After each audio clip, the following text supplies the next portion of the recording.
किसी ने बड़े कमाल की बात कही है कि मैं सही फैसला नहीं लेता, मैं फैसला लेता हूँ और उसके बाद उन्हें सही कर देता हूँ। आज मैं आपको बताती हूँ कि यह कमाल की बात किसने कही है। यह बात कही है भारत के रत्न टाटा साहब ने, और ऐसी कई सारी कमाल की बातें उन्होंने की है।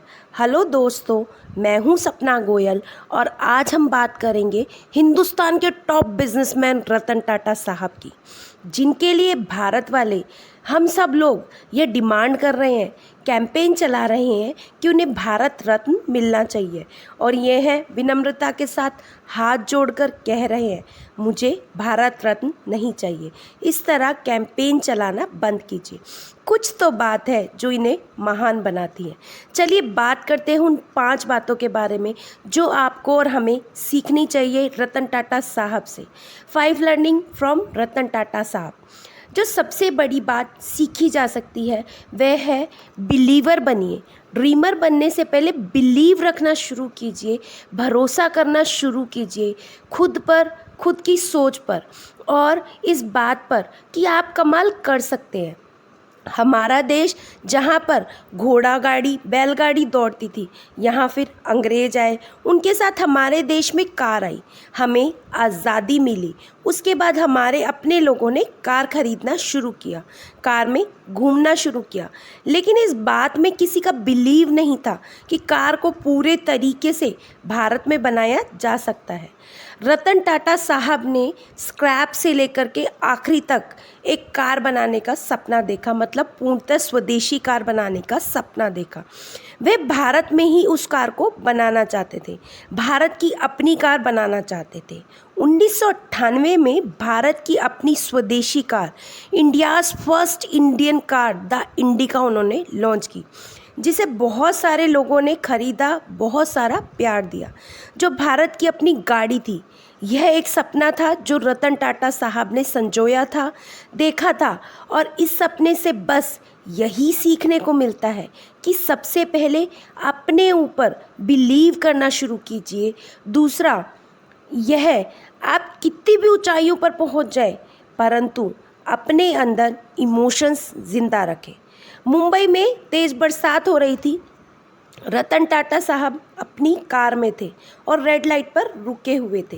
तभी उन्होंने देखा कि एक स्कूटर पर परिवार आता है और फटाफट से एक फ्लाईओवर के नीचे जाकर के शरण लेता है। रतन टाटा साहब ने उस फैमिली को देखा तो उनको लगा क्यों ना एक ऐसी कार बनाई जाए जो कि मिडिल क्लास फैमिली के लिए हो, भारत का जो मध्यम परिवार है वह भी कार अफोर्ड कर सके, 2 व्हीलर से ज़्यादा 4 व्हीलर में ज़्यादा सेफ महसूस कर सके। एक छोटा सा ख्याल था दोस्तों, और वे चाहते थे कि कम से कम पैसे में एक अच्छी कार बने। एक रिपोर्टर ने एक बार उनसे इंटरव्यू लिया और पूछा कि साहब आप कितने रुपए में इस कार को बनाएंगे। तो उन्होंने अंदाजे से कहा लगभग लाख रुपए में मैं सोच रहा हूँ कि कार बन जाएगी। और वह इंटरव्यू जंगल में आग की तरह फैल गया। लोगों ने कहा कि लखटकिया कार टाटा साहब लेकर आएंगे। लखटकिया मतलब लाख रुपए की कार। अब ये उनके लिए एक चैलेंज था कि लाख रुपए में कार लानी थी। टाटा नैनो नाम की कार आई, बहुत लोगों ने खरीदी भी, हालांकि ज़्यादा चल नहीं पाई। रतन टाटा साहब कहते हैं जो लाख रुपए का टैग था ना, वह शायद इसकी मार्केटिंग पर भारी पड़ गया। लेकिन ये छोटी सी कहानी है उनकी ज़िंदगी की सच्ची कहानी, टाटा नैनो की कहानी है। यह पता है क्या सिखाती है? पहली बात कि दुनिया में किसी भी ऊंचाई पर पहुंच जाना, परंतु इमोशनल बने रहना, इमोशंस को अपने अंदर जिंदा रखना, हर एक उस व्यक्ति के बारे में सोचना जो कहीं ना कहीं परेशानी में हो। दूसरी बात जो इस घटना की वजह से हुई, भारत में जो सिनेरियो था वो बदल गया। जो दूसरी कंपनियां थी उनको भी लगा क्यों ना हम मिडिल क्लास फैमिली के लिए कार लेकर के आए। जिनके प्राइसेस बहुत हाई थे वे अपने प्राइस को नीचे लेकर के आए, और मिडिल क्लास फैमिली के लिए भी जो एंट्री लेवल कार थी वह आने लगी। भारत के लोग उन कार्स को खरीदने लगे। आज उनकी संख्या बहुत ज़्यादा है। यह सब पॉसिबल हो पाया उस टाटा नैनो के कदम की वजह से। नंबर 3, लर्निंग नंबर 3 जो हम रतन टाटा जी से सीखते हैं, हर बार आपको जवाब देने की ज़रूरत नहीं होती।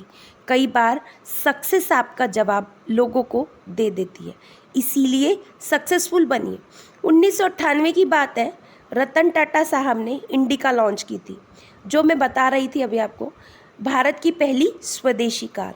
और जो रिस्पॉन्स वे मार्केट से चाह रहे थे वह उन्हें नहीं मिला।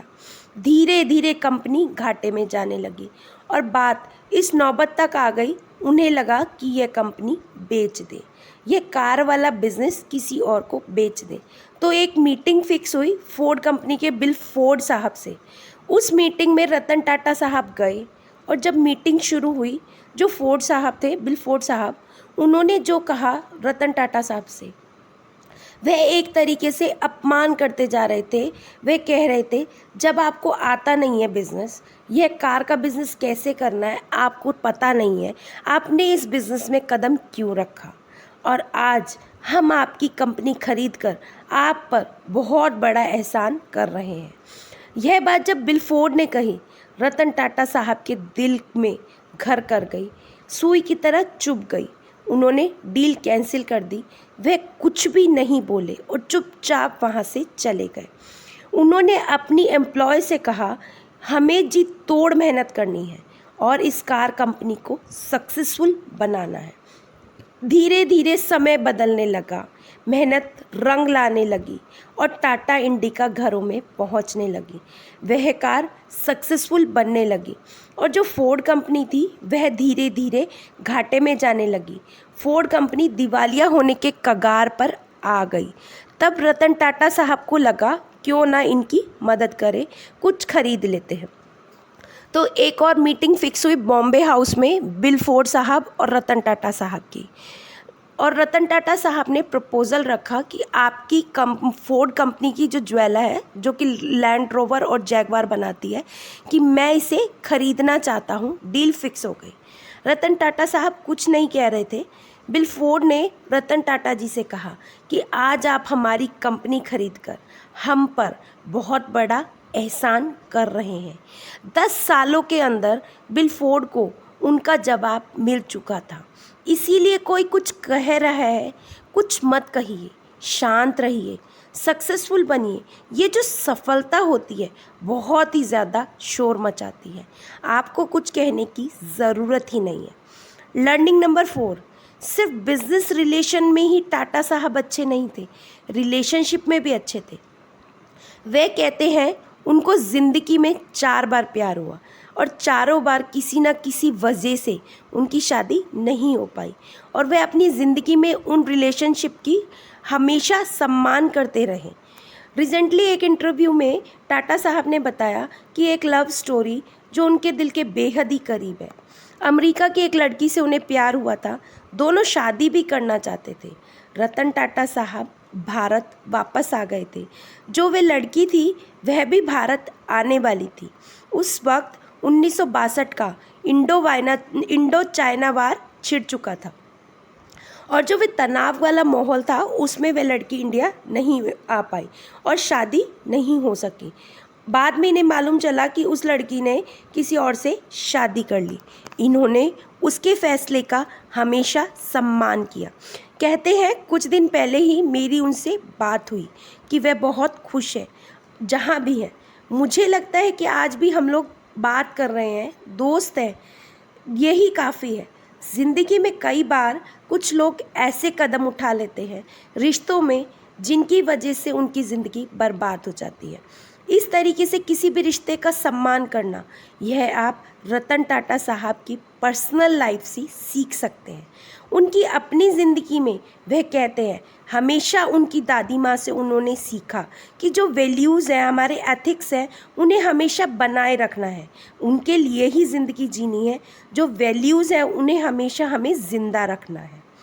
लर्निंग नंबर 5, ज़िंदगी में बड़े पैसे वाला नहीं बड़े दिल वाला बनिए। हमारे देश में जब भी संकट आया है, एक नाम हमेशा मदद के लिए आगे आया है, वह नाम है रतन टाटा साहब का। 2008 में जब 26/11 का हमला हुआ, ताज होटल पर हमला हुआ था, इनके उस होटल में 80 एम्प्लॉयज़ की जान गई थी। उन सभी के घरों पर गए, उनके अपनों से मिले, उनके अपनों का खर्च उठाया रतन टाटा साहब ने। अभी जो पैंडेमिक दुनिया में आया कोविड-19, मुझे नहीं मालूम बाकी बिजनेसमैनों के बारे में कि उन्होंने कितना खर्च किया, कितनी मदद करी, परंतु रतन टाटा साहब ने 1500 करोड़ रुपए की मदद की हमारे देश के लोगों के लिए। और जब ये कोविड-19 आया था तब उनकी कंपनी में कुछ नए फ्रेशर्स को भी नई नौकरी दी गई थी। 4.5 लाख से ज़्यादा एम्प्लॉय थे रतन टाटा साहब के ग्रुप में। एक भी एम्प्लॉय को नौकरी से ना निकालने का फैसला लिया। आपको याद होगा यह वह समय था जब कंपनी पैसे काटने में लगी हुई थी, नौकरी से निकालने की बात कर रही थी। कई लोगों से नौकरी से निकाला भी गया कोविड-19 के नाम पर, परंतु उनकी कंपनी ने सभी एम्प्लॉयज़ को नौकरी पर रखा और सबसे कहा कि आप हमारे परिवार का हिस्सा हैं और कोई भी कहीं नहीं जाएगा। आपको याद होगा अभी कुछ दिन पहले रतन टाटा साहब ने एक एम्प्लॉय से मिलने के लिए चुपचाप पुणे चले गए। 2 साल से वह एम्प्लॉय बीमार था। उनका हालचाल जानने के लिए उनके घर पर, उनकी सोसाइटी में पहुंचे। ये बहुत सारी घटनाएं हैं जो हमें बताती हैं कि रतन टाटा साहब सच में बहुत बड़े दिल वाले थे। और ऐसे ही हम सब डिमांड कर रहे हैं, इसीलिए हम सब डिमांड कर रहे हैं कि रतन टाटा साहब को भारत रत्न मिलना ही चाहिए, क्योंकि वह भारत के असली रत्न थे, हीरे थे। और जाते जाते रतन टाटा साहब ने 5 कमाल की बातें कही हैं। पहली, कि कोई अगर आप पर पत्थर फेंके तो फेंकने देना और उन पत्थरों से एक सुंदर इमारत बना लेना। दूसरी, ज़िंदगी में अप्स एंड डाउन्स आते हैं तो आने दीजिए, क्योंकि ईसीजी में भी स्ट्रेट लाइन का मतलब है हम मर चुके हैं। तीसरी, जिस तरीके से लोहे को उसकी जंग खराब करती है, उसकी जंग उसे खा जाती है, इसी तरह इंसान को कोई बर्बाद नहीं करता सिवाय उसके माइंडसेट के। जो हम सोच लेते हैं वही होता है। चौथी, जो इंसान दूसरों की नकल करता है वह थोड़े समय के लिए सक्सेसफुल बन जाता है, पर ज़्यादा समय के लिए नहीं, वह जीत नहीं पाता। पांचवी, अगर आप तेज़ चलना चाहते हैं तो अकेले चलिए, लेकिन दूर तक जाना चाहते हैं तो सबके साथ चलिए। आशा करती हूँ दोस्तों आपको रतन टाटा साहब की ज़िंदगी से बहुत कुछ सीखने को मिला होगा। वीडियो अच्छा लगे तो चैनल को लाइक, शेयर, सब्सक्राइब ज़रूर कीजिएगा। कहानी को आगे फॉरवर्ड भी कीजिएगा। फिर मिलेंगे दोस्तों एक नई कहानी के साथ। तब तक हंसते रहिए, मुस्कुराते रहिए, जीवन का आनंद लीजिए और स्वास्थ्य का ध्यान रखिएगा। धन्यवाद।